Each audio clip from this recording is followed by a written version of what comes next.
September 29th, 2021. This is a continuation from last night's video of me going through a spiritual fight with my wife.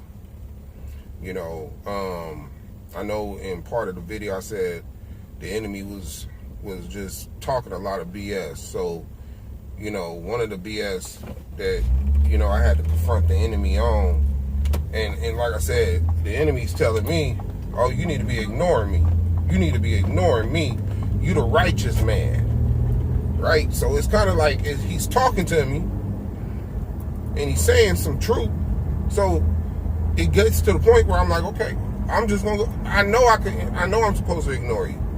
I know this is all your schemes, your plans, your plots to keep the confusion and the drama going, especially over something that should have never even escalated. Like I said, this all started because I told my wife to come into the room because I felt like she was in the room too long to give our 2-year-old a bottle,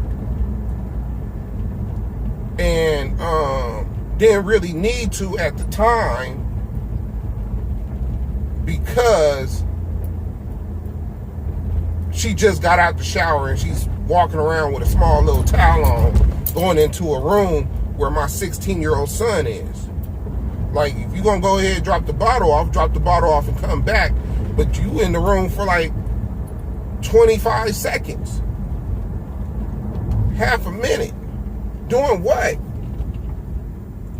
Hey, like, everything that you was doing could have waited. It was not a need at that moment. Our daughter wasn't crying that it was just irritating our ears because she'd been crying for minutes or anything. You know what I'm saying? Like, she could have dried off. She could have put her robe on. She could have, you know, dried off, put her pajamas on, went into the room. She could have dried off or threw her robe on and then went to go do what she wanted to do with the baby. Right? So that's how it started. She got in her feelings.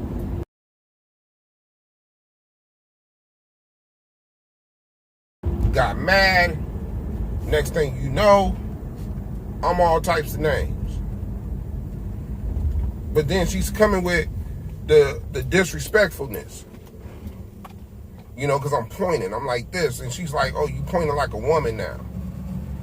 And then she's saying stuff that don't hold true.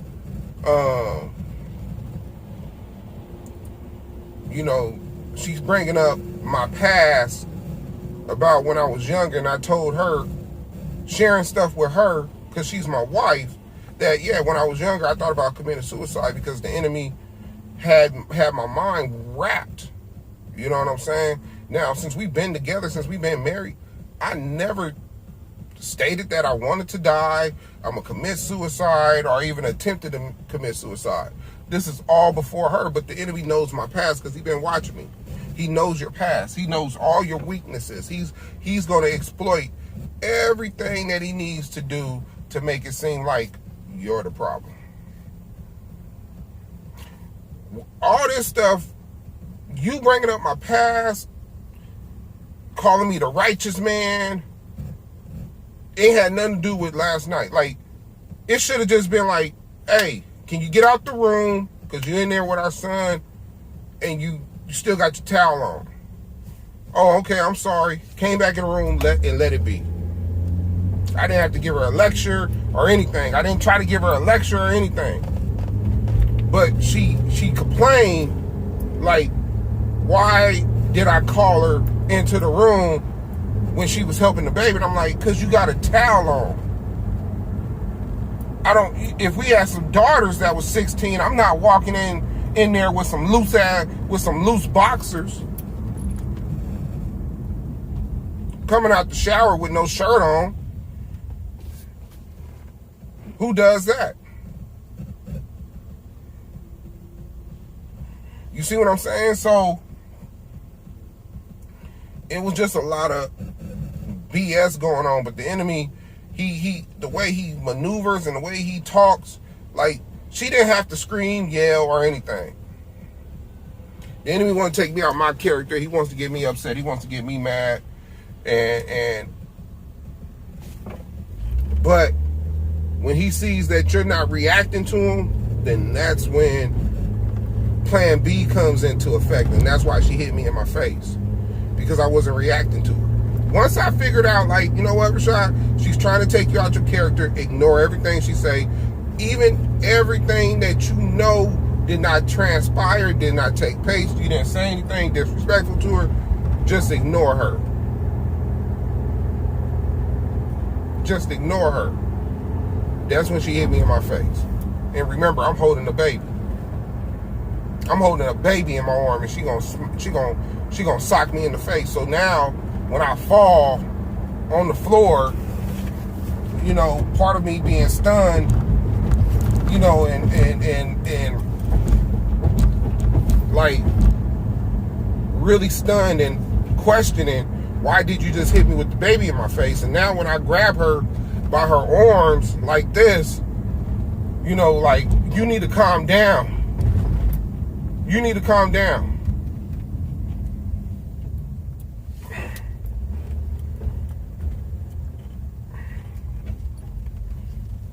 Oh, I'm driving and I done got lost. And I rarely get lost on where I'm going. But,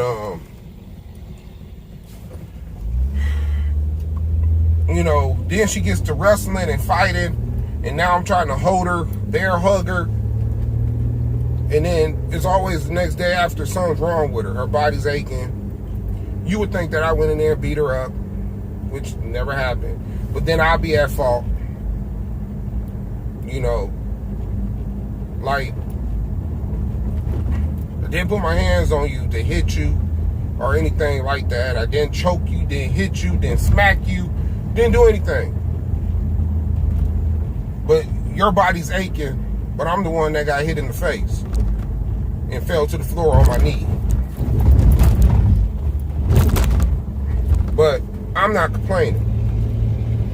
But every time we go through one of these spiritual fights and she gets real physical, she's the one the next day that something's wrong with her. Which I told y'all, we're not going to go out to eat now. Because I guess her mouth is cut up from her braces. Like I said, I didn't hit you in your mouth.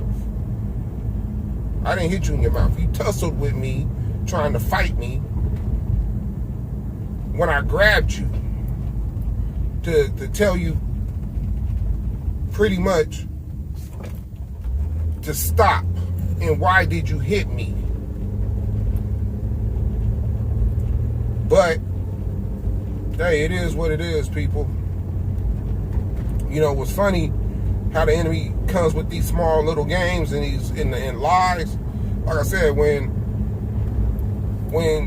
she tried to make it, you know, she was trying to make it seem like I wanted to let my baby cry like she was hurt or something. And it's like, no, she's used to you saving her, and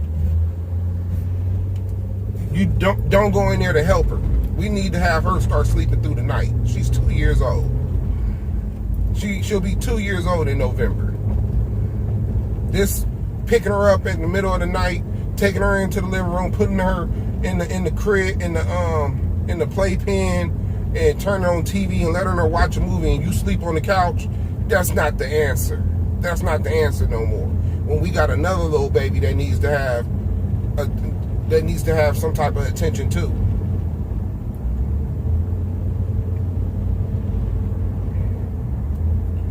But so she makes it seem like, oh, you ain't gonna check this. You just went in there. You was in there for about 30 minutes talking about you couldn't find her in the crib to give her a bottle. Okay. It ain't like this room is super big. Let me say that first. It ain't like the room is super big that she don't know where the crib is once you walk through the door. But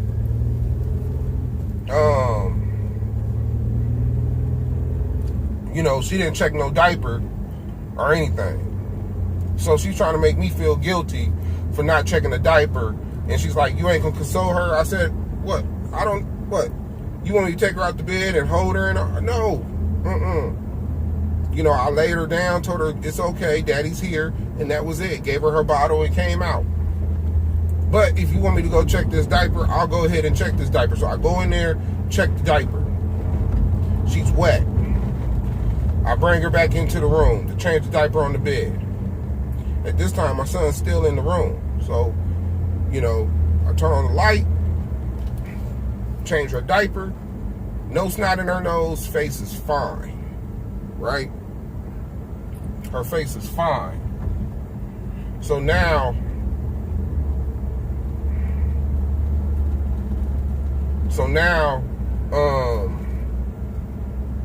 I put her back in the bed. She's crying. She's still crying. But then she started to calm down. So now my wife, you know, she's saying more smart comments to try to argue. That's when the whole, oh, you wanted to commit suicide out of the blue. I'm holding the other baby in my arms trying to rock her to sleep. Right? So she then she gets under the covers to go back to sleep, and my daughter, she's quiet, and so I'm watching the movie, I'm watching the TV show, right? And I got the other baby, she's up, so I just let her walk around in the bedroom until she tired herself out. So she's doing that, and she goes on the side of the bed where her mom is. Now, she's a baby. She's about to be 1 year old, so she don't know no, you know, she don't know no better. And I am super lost. I'm super lost. Super lost. I don't even know how I even got to this area. But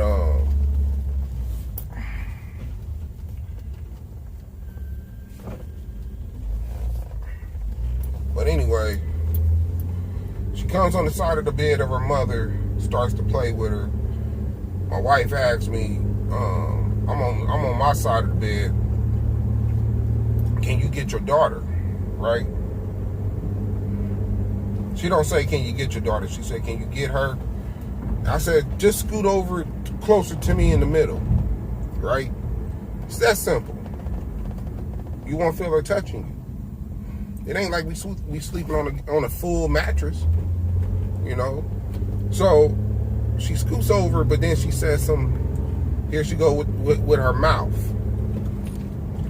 Now, see, I can't say anything to you because you know everything. Here you go again.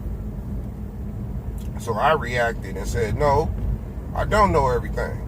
Never said that I do know everything. Oh, you the righteous one. You do know everything. I said, okay, here we go. So now she gets up out the bed because, you know, we going back and forth. And, you know, my voice carried, but I'm not yelling and screaming. So the other baby hears us arguing. Now, she was just quiet. And that was another thing. Before we started even going, she's like, so you ain't gonna check on the baby? I said, check on the baby for what? She's not crying. Like, why would I check on a baby that's not crying? The whole purpose was to keep her in the bed so she would not cry. She's not crying. So now she's on some, you don't just crack the door and see. No, I'm not cracking the door. Right? Which makes her get up. Like I said, everything was cool. Because even though she scooted over, the baby was not even, I ended up getting up to get the baby and holding the baby and watching the TV show. And then when everything was at peace and everything was back to kind of some type of normalcy and her just going to sleep, here she go. Talking about check the baby. Check the baby for what? Now she gets up and go checks the baby.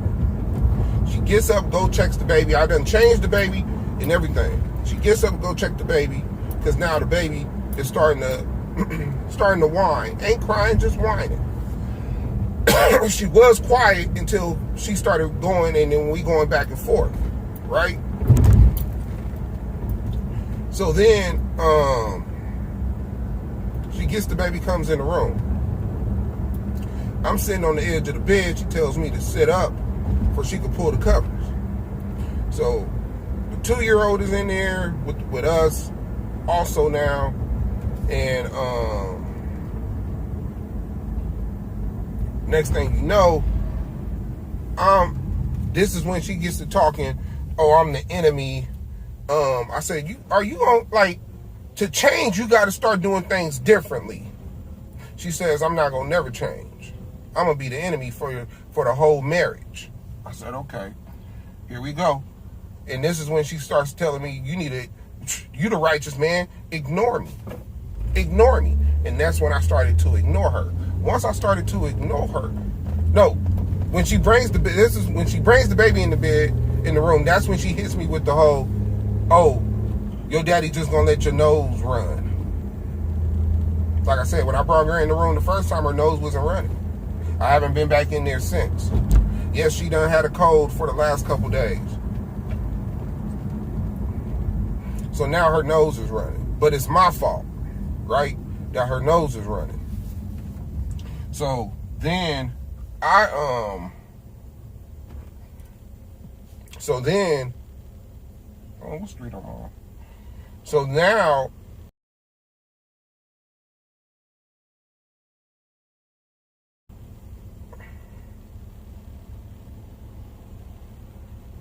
I'm like, why did you have to say that? Why you try to make it seem like I didn't do my daddy duties when I went in there and wiped her nose, like her nose was dirty when I brought her in here to get her diaper changed?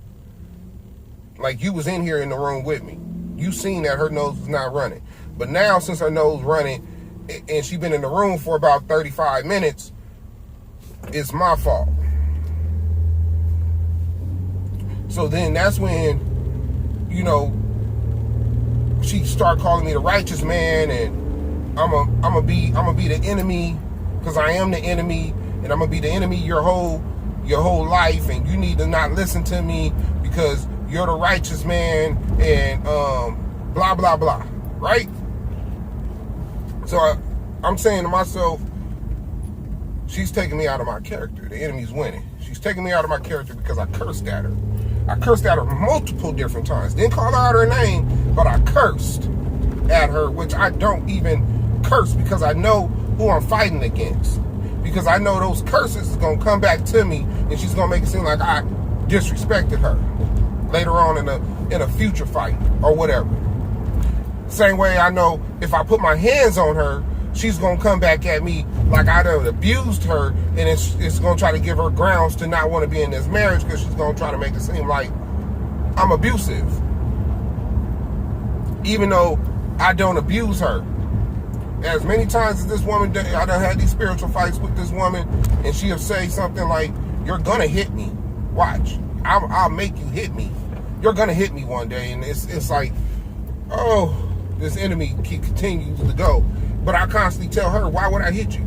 You done hit me with the baby. You done swung belts around me with the baby. You done hit me with the baby in my arms multiple different times. Shoot, you just hit me with the baby last night. So if I was going to be abusive and hit you, I would have been hit you. But I'm not abusive. And I know the enemy's game. And I know his tricks and everything else. So anyway,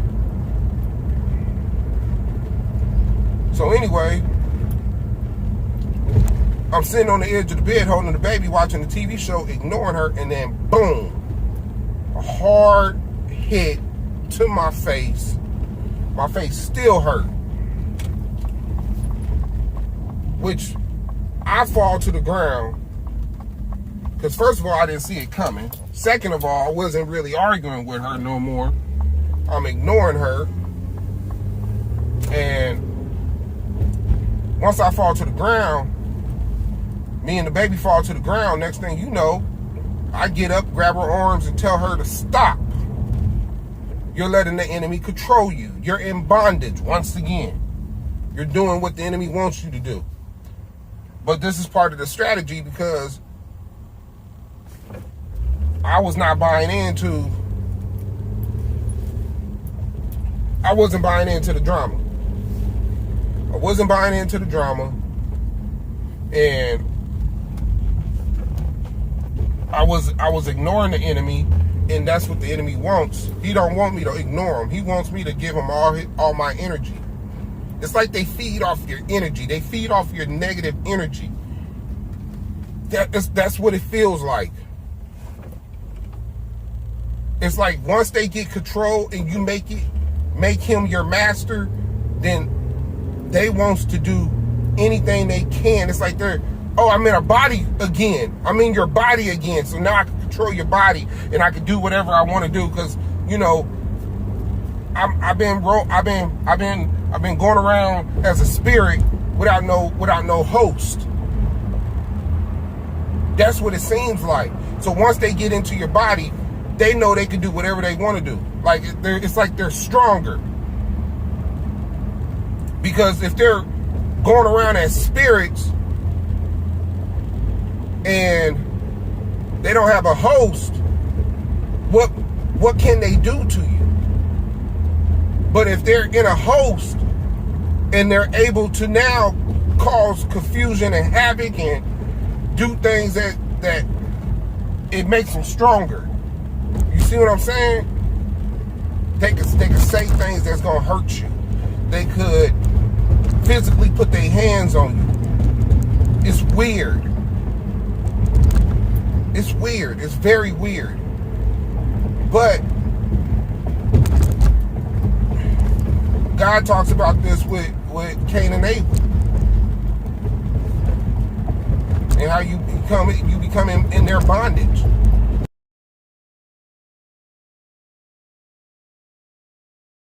And they become your master.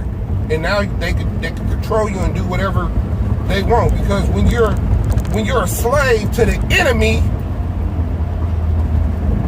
they can tell you what to do and do what they please, what they want to do with you. When you're a slave, you don't have no rights. You don't have no say-so. You don't have no control. Man, that Bible, something else, man. Y'all gotta, God is coming back, man. Y'all gotta stay in that word. Y'all gotta do what that word says. And like I said, I'm not perfect. I don't think I'm the holiest man. I know God chose me for this purpose to put this video out because there ain't nobody else out there putting videos out here like this. That's why I believe this. And then I believe it so much that it talks about this in the Bible, and I'm gonna post that verse in the Bible about others that believe that they was doing God's work.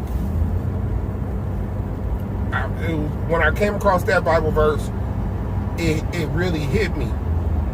It made me cry because they also was doing God's work, but they didn't have no reassurance that, oh man, when I add it, I'm gonna have to make another video to really explain how I feel.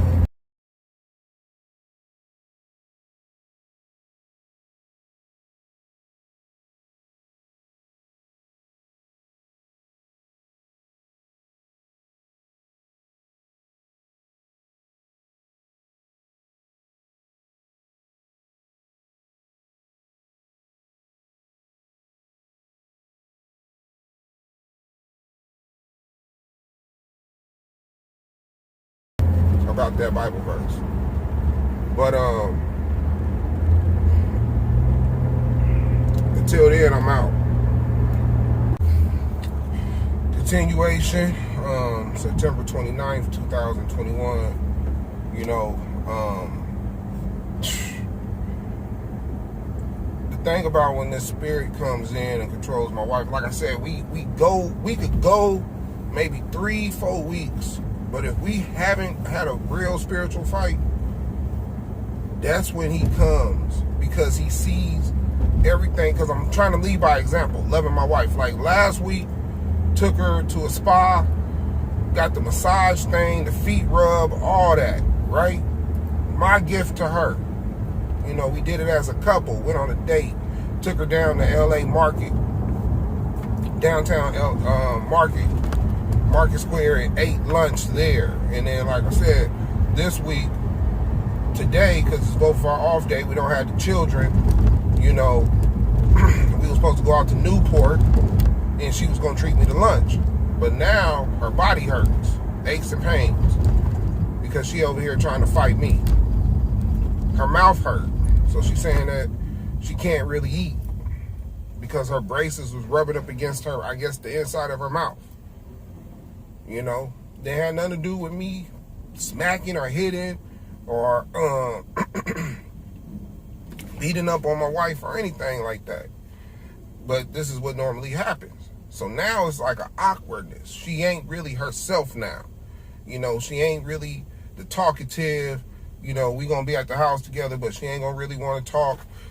Any type of fooling around, that's out the window. You know what I'm saying? I doubt that that's gonna happen. You know, she'll be cordial, but it won't be what I expected what today was gonna be. Not having the children. You know, even when we was arguing last night, man, stuff is just coming back that I couldn't say in the other videos because I couldn't remember word by word. But she was, you know, she was saying, like, when she asked me to move the baby, because the baby was on her side of the bed, like, she needs to get some sleep, but she don't have to work today. But I got off of work too, right? So it's like we could catch up on sleep. That ain't nothing. But from the time I got home from work, from 7 to 12 o'clock, I was attending to the kids, which I don't complain about. You know what I'm saying? But I would think, now she gets an off day tomorrow. I go back to work. I don't have back-to-back off days. And then even when I do get my off day on Sunday, we're either doing something and the kids is home. So I don't really get no peace time but today. You see what I'm saying? But she gets 2 days of peace time. I'm not jealous or anything like that. It's just how everything rolls right now. But ain't one time in her mind did she say, my husband does a whole lot even on Sundays with the kids while I'm at work. Because she goes to work on Sundays from 3 to 12. So I'm with the kids from 3 to 12. You know what I'm saying? 3 to 11 until she comes home around 11:30, 12 o'clock from work. And, you know, I want to relax too on my off days. But I can't. Only today I can relax. And that's only up to 3 o'clock. But it's, 4 o'clock. But, you know, everything is like, it's always like this when it's vacation time, us being able to spend time, us getting closer as a couple. The enemy comes and we take 3 steps forward, but we take 4 steps back. 3 steps forward and 4 steps back. So we can't never really continue to go forward and be on a good level with each other in our marriage. And then it's like it starts over. The cycle starts over again. We might not argue after today for another 3 weeks, but then I start noting, I start being aware. Okay, ain't been no spiritual fights. When it comes, if it hasn't, it's gonna be a hard one. It's gonna be a serious one where she really acts out. And like I said, she socked me in my face. Blindly socked me in my face. That's scary. Because it's like, damn, I got to sleep with one eye open and one eye closed. You don't know what she going to do. Like, who hit somebody from the back? It ain't like I called her a name or said something smart. I'm ignoring you. Because I know that's what the enemy, he don't want to be ignored. He wants me to acknowledge that he's in the room. Like I said, he'll call, like, he calls me the righteous one. I don't go around saying that I'm righteous. I ain't never told my wife I'm righteous. I'm trying to be righteous. I'm doing this to get a crown. Never said that. Never, not one time. I never said I know more than everybody else. Everybody else is beneath me. Never said that. Never told her she don't know the Bible. No, I say you don't follow the Bible. There's a difference. There's a difference. Everybody could quote the Bible, but who's actually following the Bible? That's when the enemy starts coming. When you actually start following the word of God. And depending on what your purpose is your purpose to expose the enemy? Is your purpose to help, other people get exposed to God? Like,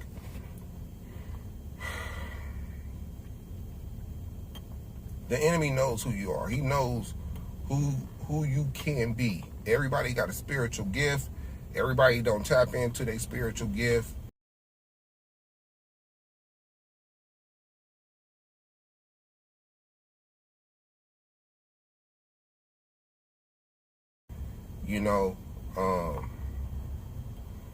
But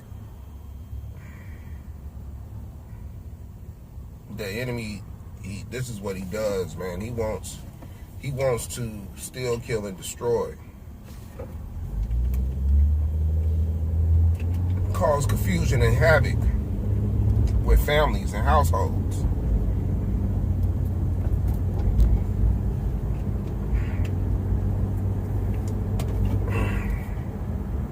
And it's just crazy, man. It's very crazy.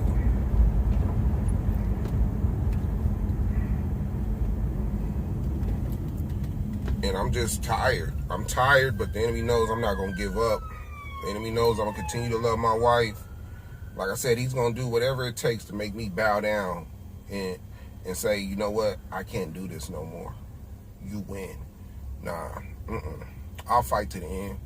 Even if I die doing it. I was never supposed to live on this world anyway. God tells me not to live for this world. I live for the kingdom. So even if I die, I know I'm going to the kingdom. Because God tells us in the Bible about those who goes to the kingdom. Those that follow his Father's orders goes to the kingdom.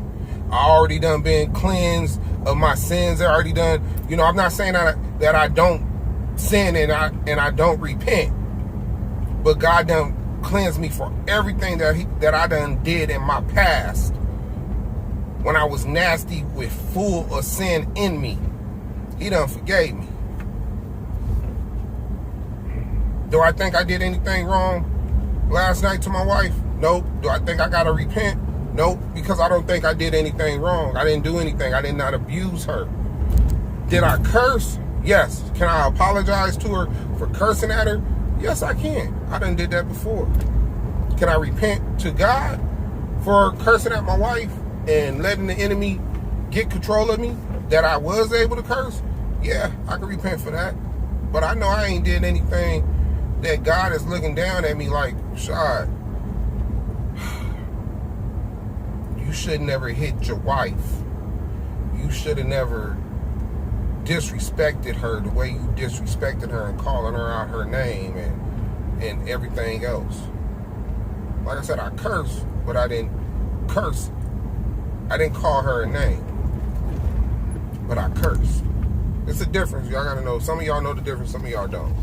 Some of y'all think cursing is cursing. And, I don't have to give y'all a tutorial on cursing. But is it right? No, it's not right. God talks about cursing. So God is still working on me too. But man, that enemy, she was going at me. She was throwing all types of jabs and claiming stuff that was not true. And that's the frustrating part, people. That when you start hearing, that's like when you start hearing things that you know is not true and you're trying to clear your name, you got to understand, yeah, you're going up against the enemy. He don't care. He's going to continue to believe and say whatever he wants to say. And it don't matter what type of proof or whatever you try to do, he's still going to come at you. because the enemy don't live in truth. So yeah, I could have did a lot better and ignored her, and then respond to any of the ignorant stuff that she was saying to me. And I should have, because I've been better. I done did it before, but you know, when she wants to tell me, and I'm like, you're selfish. Yeah, I am selfish. You know, and I'm like, when do I ever get to sleep? When do I ever say, I got some sleep? Like, even last night, you woke me up out my sleep because you said I was snoring. But it been times that she snored and I didn't wake her up out her sleep. You know? So, it's crazy. It's crazy.